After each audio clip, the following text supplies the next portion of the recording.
बिस्मिल्लाहिर्रहमानिर्रहीम। अस्सलाम वालेकुम नाज़रीन, आप यूट्यूब चैनल देख रहे हैं। मैं इमरान खान हूँ। हुकूमत ने बेड़ा गर्क कर दिया, महंगाई बहुत ज़्यादा है, मुल्क तबाह हो रहा है, पाकिस्तान के पल्ले कुछ नहीं है और पाकिस्तान को इमरान खान साहब बर्बाद कर चुके हैं क्योंकि वो नाअहल हैं और उनके पास से कोई विजन नहीं है। ये सारी खबरें आप रोज़ सुनते हैं, लोग इसके ऊपर तज्जिया करते हैं लेकिन फैक्ट्स एंड फिगर्स के साथ नहीं आते। मैंने आज चेक किया कि क्या वाकई इमरान खान ने पाकिस्तान का बेड़ा गर्क कर दिया है, क्या कोई अच्छा काम नहीं किया prime minister of Pakistan Imran Khan ने। तो कुछ चीज़ें हैं, मैं आपके सामने शेयर कर देता हूँ। मैंने अभी सिर्फ पहली एपिसोड में 25 चीज़ें निकाली हैं। ये 25 वो चीज़ें हैं जिन्होंने पाकिस्तान के लिए बड़ा डिलीवर किया है।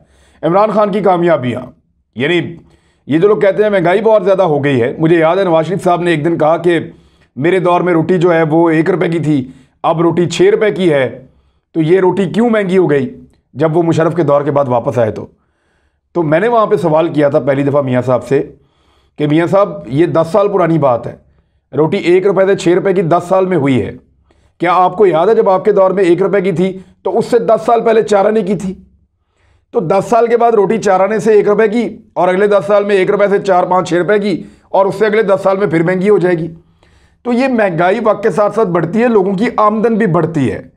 कल जो मजदूर 200 रुपये में काम करता था आज 1500 रुपये में भी काम करता है। लोगों की आमदन के अंदर इजाफा हुआ है। तो यही वजह है कि महंगाई का लोग रोना तो रोते हैं लेकिन साथ साथ उनकी आमदन भी बढ़ती है। ये एक फैक्टर है और बहुत सारी चीज़ें उन पर बात हो सकती है लेकिन एक लंबा वीलॉग हो जाएगा। मैं बताता हूँ इमरान खान की 25 कामयाबियाँ क्या हैं। कोई अच्छी खबरें भी आपको सुनने को मिलनी चाहिए। पहली चीज़, पाकिस्तान 4 स्पेशल इकोनॉमिक जोन्स बनाने जा रहा है और इसमें पाकिस्तान ने काम शुरू कर दिया है। ये बड़े शानदार इकोनॉमिक जोन्स हैं। इनके नाम मैं आपको बताता हूँ। रशकई नौशहरा ये M1 के करीब बन रहा है। धाबेजी ठट्ठा सिंध में बन रहा है। अल्लामा इकबाल इंडस्ट्रियल स्टेट फैसलाबाद ये पंजाब में एक बन रहा है। बोस्तान बलूचिस्तान में, चारों सूबों में 4 बड़े इकोनॉमिक जोन्स बनने जा रहे हैं और इनके अंदर जो बराह रास्त लोग नौकरी करेंगे, जो वहाँ पर काम कर रहे होंगे, वो 4,75,000 लोग, जबकि इसके साथ जो वाबस्ता लोग होंगे जिनका रोजगार लगेगा वो लगभग 10 लाख से जायद होंगे। तो 15 लाख लोगों को रोजगार मिलने जा रहा है इन 4 स्पेशल इकोनॉमिक जोन से और ये बहुत जल्दी होने वाला है, बड़ी तेजी से वहां पे काम हो रहा है। दूसरा, गुज़िश्ता 1 साल से लगातार जो बैरून मुल्क से पाकिस्तानी पैसा भेजते हैं उसको कहते हैं फॉरेन रेमिटेंस। जो बाहर से पैसा पाकिस्तान को भेजते हैं पाकिस्तानी कमाकर, वो गुज़िश्ता 1 साल से लगातार $2 अरब से ज्यादा है। हर महीने $2 अरब से ज्यादा है और ये बहुत बड़ा रिकॉर्ड है पाकिस्तान के लिए कि वो गैर मुल्की पाकिस्तानी पहली दफा पाकिस्तान के ऊपर एतबार कर रहे हैं। वो अपना पैसा बैंकिंग चैनल्स के जरिए कानून के मुताबिक भेज रहे हैं। इस वजह से पाकिस्तान को फायदा हो रहा है। इससे पहले वो ऐसा नहीं करते थे, वो अपना पैसा बाहर मुल्कों में रखते थे या अगर भेजते थे तो हुंडी करते थे, 2 नंबर तरीकों से भेजते थे। उनको लगता था कि ये हुकूमत उनका हक मारेगी, लेकिन पाकिस्तान की हुकूमत पे लोग एतबार कर रहे हैं ओवरसीज पाकिस्तानी। और $2 अरब से ज्यादा, ये 2 अरब का ख्वाब था किसी भी हुकूमत का। कोई भी हुकूमत 2 अरब का फिगर कभी भी टच नहीं कर सकी। तो ये $2 अरब से ज्यादा का हर महीने फॉरेन रेमिटेंस आ रहा है, बैरून मुल्क से पाकिस्तानी भेज रहे हैं और अब तो ये $2 अरब 80 करोड़ तक पहुंचा है अप्रैल में, यानी 3 अरब को छूने वाला है। बहुत बड़ी कामयाबी है। तीसरा, ज़राअत में बम्पर क्रॉप्स हुई हैं और उसकी कोई वजह है, ऐसे नहीं हुई, मैं आपको बताता हूं। पहली बार किसान को बर वक्त और सही कीमत उसकी फसल की मिल रही है। ये 3 सालों में ऐसा हुआ है। मैं खुद क्योंकि छोटी मोटी खेती बाड़ी करता रहा हूं, मेरे दोस्त बहुत सारे हैं वो किसान हैं, तो हमें यह पता है कि बहुत नुकसान होता है। आलू की फसल लोग लगाते थे, आलू निकालना महंगा था और बिकता मार्केट में सस्ता था। कई दफ़ा किसानों ने आलू की फसल के ऊपर हल चलाया है। किसानों ने लाकर आलू जो है वो यहाँ मॉल रोड पे फेंक दिए थे मियाँ साहब के दौर में। तो पीपल्स पार्टी के दौर में कुछ हालात बेहतर हुए थे किसानों के, या ये पाकिस्तान तहरीक इंसाफ के दौर में 3 सालों में किसान की कोई फसल नहीं डूबी। मैं चैलेंज के साथ कह रहा हूँ और मेरी ये किसानों के साथ बात हुई है, वो कह रहे हैं हम डूबे नहीं, तबाह नहीं हुए, माफिया को काबू किया है। गन्ने के किसान को पहली दफ़ा जो है वो फसल मिली है। बम्पर क्रॉप की वजह से जो इस साल में ज़राअत के शोबे से पाकिस्तान को मुनाफा हुआ है वो 1100 करोड़ की इजाफी आमदन पाकिस्तान को हुई है। 1100 करोड़ की इजाफी आमदन पाकिस्तान को हुई है। तो ये किसान का फ़ायदा है। कपास की पैदावार में 7-8 साल के बाद पहली मरतबा इजाफा देखने में आ रहा है और जो है वो किसान खुशहाल हो रहा है पहली मरतबा बड़े लंबे अरसे के बाद। परवेज़ मुशर्रफ साहब के दौर में एक जंप लगा था किसान का, उसके बाद पीपल्स पार्टी के 2 साल अच्छे थे, फिर एक लंबा बुरा दौर था और अब ये 3 सालों में किसान को मार नहीं पड़ी। हालांकि अभी भी कुछ पॉलिसीज़ हैं जिन पे काम होना चाहिए और कुछ एक पैकेज भी लेकर आ रहे हैं किसानों के लिए, वो मैं बाद में जिक्र करता हूँ। चौथा, पहली बार मोबाइल फ़ोन पाकिस्तान में बनने जा रहे हैं। हम हमेशा मोबाइल फ़ोन इंपोर्ट करते थे, कभी सोचा ही नहीं। तो पहली मरतबा हुकूमत ने यह किया कि वायदा करो इनको, को पाकिस्तान में आके बनाए, हमारी इतनी बड़ी मार्केट है, लोग मोबाइल बड़ी तेज़ी से पाकिस्तान में तब्दील भी करते हैं, तो ये मोबाइल पाकिस्तान में बनाएं, सस्ते मोबाइल बनाएं, यहाँ पे टैक्स इकट्ठा होगा। 19 कंपनियों को लाइसेंस दे दिए, जो मुल्की भी हैं और गैर मुल्की भी हैं, और अब पाकिस्तान यहाँ पे 2G 3G 4G मोबाइल बनाएगा और बैरून मुल्क उनको एक्सपोर्ट भी करेगा। पांचवा, ये जो कामयाब जवान प्रोग्राम है, इसका जो सबसे अच्छा हिस्सा है वो मुझे ये लगता है कि ख़वातीन को जो है वो उनके अपने कारोबार के लिए और उनको सपोर्ट करने के लिए कि वो खुद बिजनेस करें, उनको कर्जे दिए जा रहे हैं और ख़वातीन के ऊपर जो सरमायाकारी की गई है, अब तक 1 अरब रुपया ख़वातीन को दे दिया गया है और माशाल्लाह वो मेहनत करेंगी, वो आगे बढ़ेंगी और ख़वातीन की क्रेडिबिलिटी भी नॉर्मली ज़्यादा होती है, तो वो पैसा वापस भी आएगा और पाकिस्तान को उसका फ़ायदा होगा। छठा, अमेज़ॉन जैसी बड़ी कंपनी ने पाकिस्तान पर ट्रस्ट किया है और पाकिस्तान को सेलर्स की लिस्ट के अंदर शामिल किया है। इससे पाकिस्तानी ताजर फ़ायदा उठा सकते हैं और पाकिस्तान दुनिया भर में अपने इमेज को बेहतर कर सकता है। इसका बहुत फ़ायदा होगा अगर हमने इसको पॉजिटिवली इस्तेमाल किया तो। सातवां नुक्ता, रवां साल जो तरक्की की शरह है, सब लोग कह रहे थे पाकिस्तान नेगेटिव में जा रहा है, नेगेटिव में जा रहा है, लेकिन हैरान हो गए उस वक्त जब स्टेट बैंक का डाटा आया कि 3.94% शरह नमू पाकिस्तान की है।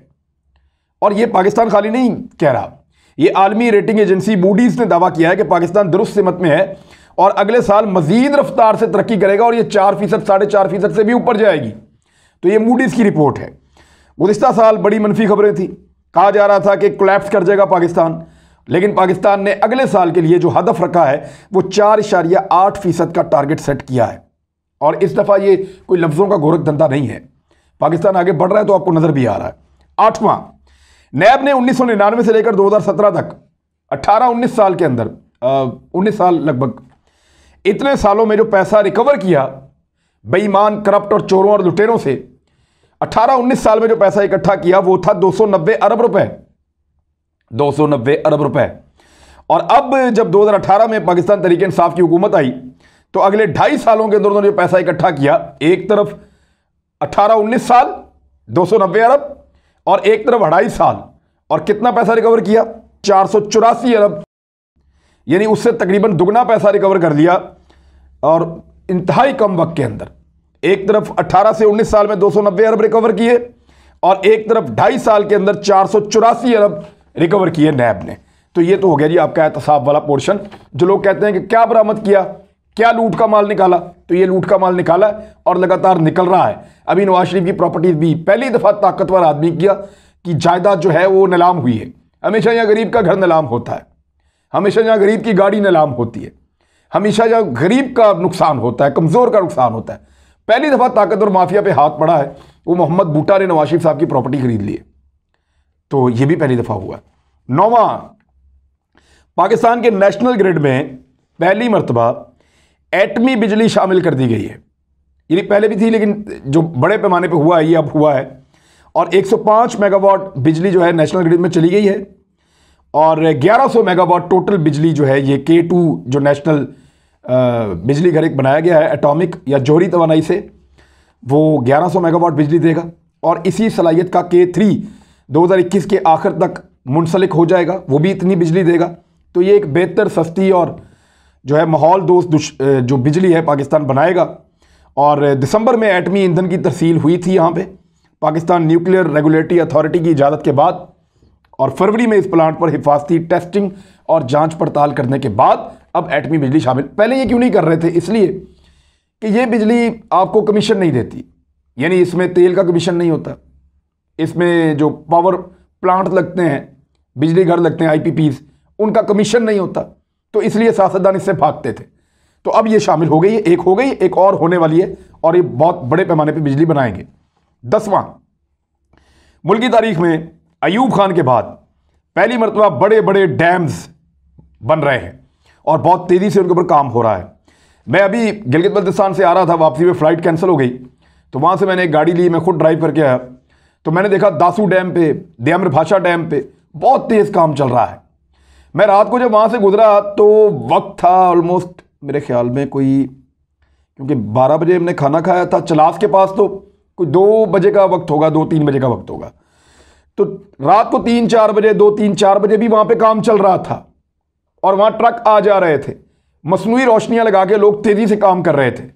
तो ये बहुत बड़ी कामयाबी है कि डैम्स के ऊपर बहुत दहाइयों के बाद पाकिस्तान में तेज़ी से काम हो रहा है। कई छोटे छोटे डैम्स बन रहे हैं।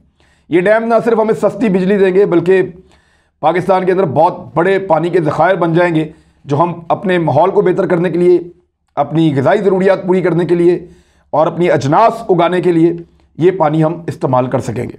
11वां सी पैक परवेज़ मुशर्रफ साहब के दौर में शुरू हुआ, सरदारी साहब के दौर में आया, नवाज शरीफ साहब के दौर में आया, अब इमरान खान साहब के दौर में आया।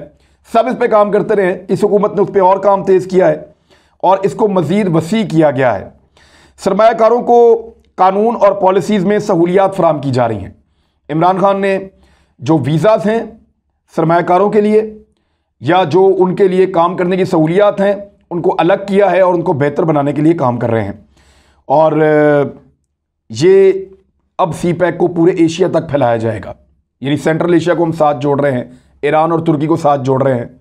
तो ये पूरा खित्ता अब एक हब बन जाएगा और पाकिस्तान यहाँ पे एक मरकज़ होगा उसका, इस पूरे खित्ते का, सी पैक के ज़रिए से। तो ये एक बड़ी कामयाबी है। 12वां, अफ़गान बॉर्डर के साथ 17 नए बाज़ार तामीर किए जा रहे हैं। अच्छा, ये सारे लोग स्मगलिंग करते थे, कोई मंशियात की, कोई असले की, कोई गाड़ियों की, कोई इलेक्ट्रॉनिक्स की, कोई कपड़े की, हर चीज़ की स्मगलिंग अफगानिस्तान से पाकिस्तान में होती थी। बाढ़ लगा दी पाकिस्तान ने, दहशतगर्दी रुक गई। अब वो जो 17 बाज़ार बने हैं वो एक बहुत बड़ी खुशखबरी है वहाँ के नौजवानों के लिए। वो अपना कारोबार वहाँ पे करें और जो पैसा वो इलीगल तरीके से कमाते थे उसको कानूनी तरीके से कमाएं और पाकिस्तान के जो कस्टम्स की मद में पाकिस्तान को जो आमदन होती है, जो स्मगलिंग की वजह से आमदन नहीं होती थी, वो भी ख़त्म हो जाएगा मामला और पाकिस्तान को इसका बहुत फ़ायदा हो रहा है और ये बहुत तेज़ी से काम इनके ऊपर जारी है। 13वां, सऊदी अरब और यूएई से ताल्लुकात का एक नया दौर है। ये लोग पहले आपको गुलाम समझते थे, आपको मुलाजिम समझते थे, क्योंकि आपके लोग इनके मुल्कों में जाके रहते थे, इनकी गुलामी करते थे, इनके अकामे लिए होते थे। तो इस मरतबा कोई अकामे वाला वज़ीर आपको नहीं मिलेगा, इस दफ़ा आपको कोई अकामे वाला वज़ीर आज़म आपको नहीं मिलेगा। हमारे ताल्लुकात ख़राब हुए, नाराज़गी हुई, गिले शिकवे हुए, लेकिन फिर सऊदी अरब को और यूएई को समझ आई कि अब पाकिस्तान बदल गया है, यहाँ नए लोग हुक्मरानी कर रहे हैं, तो इनके साथ ताल्लुकात किसी और तरह होंगे। फिर उन्होंने कहा जी 1 करोड़ नौकरियां हमारी अगले 10 साल में निकल रही हैं, ज़्यादातर हम पाकिस्तानियों को देंगे। उन्होंने सपोर्ट के लिए फ़ंड भी दिया पाकिस्तानियों को $500 मिलियन का। तो ये पाकिस्तान और उनके एक नए दौर का आगाज़ है। कैदियों को भी छोड़ा, बहुत सारी चीज़ें हुई। तो अब एक नया दौर है जो सऊदी अरब और यूएई के साथ है और ये इसलिए इंपॉर्टेंट है क्योंकि वहाँ हमारे लगभग कुछ 40 लाख से ज़्यादा लोग काम करते हैं। 14वां पॉइंट, 1,70,000 नौजवानों को स्कॉलरशिप दी जाएगी ताकि वो तकनीकी या टेक्निकल तालीम हासिल कर सकें, हुनरमंद बन सकें। मेरे ख्याल में पाकिस्तान में जितनी बड़ी तादाद में नौजवान हैं, अगर ये काम किया जाए, ये 1 लाख से बढ़ाकर 10 लाख किया जाए, इन लोगों को, इनको हुनर दिया जाए और ये पूरी दुनिया में और पाकिस्तान में अपना रोज़गार कमाएं, तो ये पाकिस्तान के लिए बड़ा अहम रोल प्ले कर सकते हैं। तो इसमें 100 अरब रुपया नौजवानों के लिए मुख्तस किया गया है, लेकिन 1,70,000 नौजवानों को उनमें से कुछ एक मखसूस फंड है उसके ज़रिए से टेक्निकल एजुकेशन के लिए सपोर्ट दी जा रही है। 15वां, पूरी दुनिया में कोरोना ने तबाही मचाई है, पाकिस्तान के आसपास के तमाम मुल्कों में तबाही मचाई है, लेकिन पाकिस्तान उससे कैसे बचा? कभी इसके बारे में सोचा आपने? प्राइम मिनिस्टर ऑफ पाकिस्तान का सबने मजाक उड़ाया। सब लोग कहते रहे स्मार्ट लॉकडाउन क्या होता है, दूसरा लॉकडाउन क्या होता है, ये क्या करता है, वो क्या करता है।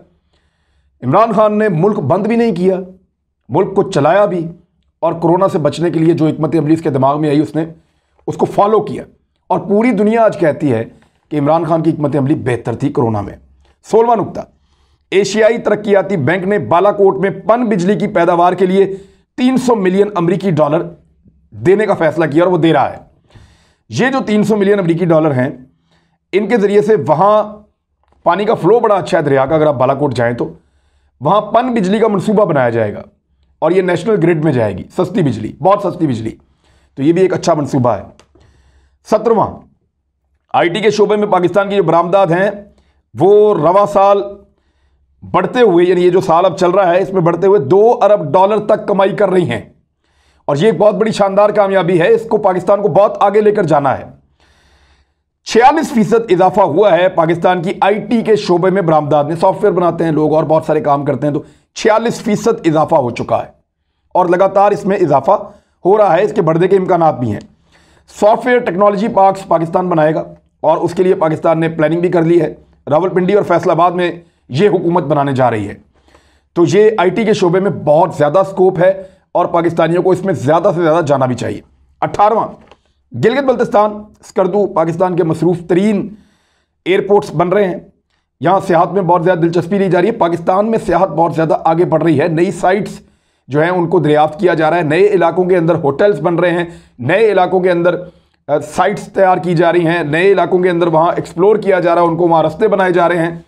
तो सियाहत के हवाले से पाकिस्तान में बहुत पोटेंशियल है और उस पोटेंशियल को अमली तौर पे पहली मरतबा पाकिस्तान में इस्तेमाल किया जा रहा है। 19वां, बिलियन ट्री सुनामी का जो मनसूबा था, इमरान खान साहब ने पहले अरब पौधों का आखिरी पौधा थोड़े दिन पहले लगाया है। आलमी यौम माहौलियात था 5 जून को। पहली मरतबा पाकिस्तान को क़यादत दी गई है कि आइए क़यादत कीजिए, आप बेहतर काम कर रहे हैं, तो दुनिया तस्लीम कर रही है। 20वां, पेट्रोल की कीमत का मुवाजना करने पूरे खित्ते के साथ पाकिस्तान की सबसे कम है। तो ये जो लोग कहते हैं महंगाई है, ज़रा इसको भी देख लें। 21वां, FBR ने पाकिस्तान की तारीख में पहली मरतबा 4000 अरब से ज़ायद का टैक्स मौसूल कर लिया है। ये रिकॉर्ड है। कोई नफसियाती हद को छू भी नहीं सक रही थी कोई हुकूमत, कोई सोच भी नहीं सकता था कि इतना टैक्स पाकिस्तान कलेक्ट करेगा। तो इमरान खान साहब ने वादा किया था, कोरोना के बावजूद कारोबार लोगों का ख़राब है, लेकिन अगर लोग टैक्स दें, हुकूमत पे एतबार करें और टैक्स को सही तरह अदा करें, तो फिर ये बहुत बड़ा वॉल्यूम होता है इसका। लिहाजा 4000 अरब रुपए से ज़ायद का टैक्स वसूल करके एक नया रिकॉर्ड कायम किया है। 22वां, पाकिस्तान अपनी कोरोना वैक्सीन बना चुका है और उसके ऊपर जो टेस्ट हुए हैं वो कामयाब हुए हैं, उसके रिजल्ट ठीक आए हैं। वेंटिलेटर्स पाकिस्तान ने पहली बार पाकिस्तान के अंदर बनाए हैं, उनको इस्तेमाल किया जा रहा है। तो आलमी सतह पर अब इसकी अप्रूवल हो जाएगी, लेकिन पाकिस्तान कम से कम इस तरफ चल तो पड़ा है ना, आहिस्ता आहिस्ता हम चले तो सही वहां पे। 23वां, इसराइल के मामले में, अफगानिस्तान के मामले में पाकिस्तान ने एक लीडिंग रोल प्ले किया अपनी खारजा पॉलिसी में। एक बैनुल अक़वामी प्लेयर बन के पाकिस्तान सामने आया है। कश्मीर पे हम कुछ खास हासिल नहीं कर सके भारत की हठधर्मी की वजह से, लेकिन भारत बहुत एक्सपोज हुआ है। लेकिन जहां इसराइल का मामला हो या अफगानिस्तान का मामला हो, दुनिया ने पाकिस्तान को मेन प्लेयर के तौर पे देखा है और इसराइल ने तो पाकिस्तान पे एतराज़ भी किया है। और अफगानिस्तान के मामले में अमेरिका पाकिस्तान की तरफ बार बार देखता है। 24वां, नया पाकिस्तान हाउसिंग में कई जगहों पर गरीबों को मकान मिल रहे हैं और कई शहरों में मिल रहे हैं। अभी पेशावर में 2000 मेहनत कशों को इमरान खान साहब ने हाल ही में मकानात दिए हैं, तो ये एक अच्छी चीज़ है। 25वां जो है पॉइंट वो ये है कि टेक्सटाइल इंडस्ट्री की एक्सपोर्ट पहली बार इतनी तेज़ी से बढ़ी है। फैसलाबाद में आप चले जाएं, सराउंडिंग में आप चले जाएं, पावर लूम्स हैं या वहाँ पे फैक्ट्रियाँ हैं टेक्सटाइल की, वो अपनी पूरी कैपेसिटी के ऊपर चल रही हैं और बड़े ज़ोरदार अंदाज में चली हैं। उनको बिजली फराम की गई, उनको बहुत सारी सहूलियात दी गई और फिर उन्होंने दुनिया में दोबारा मुकाम हासिल किया है बहुत लंबे अरसे के बाद। अमेरिका और यूरोप से रिकॉर्ड तजारत की है हमारे ताजरों ने। तो इंडस्ट्री एक मरतबा फिर पाकिस्तान की बूम पकड़ रही है, पाकिस्तान की बरामदात में इजाफा हुआ है। एक और चीज़ जो मैं जाते जाते आपको बताऊं कि करंट अकाउंट डेफिसिट, ये अभी स्टेट बैंक का मैं एक डाटा देख रहा था और बताने के लिए और बहुत कुछ है मेरे पास। मैं आपको 100 पॉइंट बता सकता हूं जो इमरान खान साहब ने अच्छे काम किए हैं। बुरे ही बताते हैं हम मीडिया वाले, लेकिन कभी अच्छे भी आ जाने चाहिए। करंट अकाउंट डेफिसिट जो है वो ख़त्म कर दिया है इस हुकूमत ने। जब नवाज शरीफ साहब पीपल्स पार्टी की दौर था ना, तो वो उनकी हुकूमत ख़त्म हुई थी, तो $1.5 अरब का करंट अकाउंट डेफिसिट था। ये खसारा होता है कि आपकी आमदन कम है, आपका खर्चा ज़्यादा, आप खसारे में जा रहे हैं। तो जब पीपल्स पार्टी छोड़ के गई थी $1.5 अरब का, जब नवाज शरीफ साहब छोड़ के गए थे, PMLN छोड़ के गई थी, तो $19 अरब से ज़्यादा का खसारा था। और अब कितना है? स्टेट बैंक की रिपोर्ट के मुताबिक पहली मरतबा हमारा खसारा ख़त्म हो गया और हम नेगेटिव से पॉजिटिव में आ गए, यानी सरप्लस हो गया। $80 करोड़ ऊपर की तरफ आ गए हैं, मनफी से मुस्बत में आए। ये अच्छी खबरें हैं और बहुत सारी अच्छी खबरें हैं, लेकिन इन पे गुजारा कीजिए फिलहाल। अब तक के लिए इतनी, अपना ख्याल रखिएगा, अपने इस चैनल का भी। अल्लाह हाफिज़।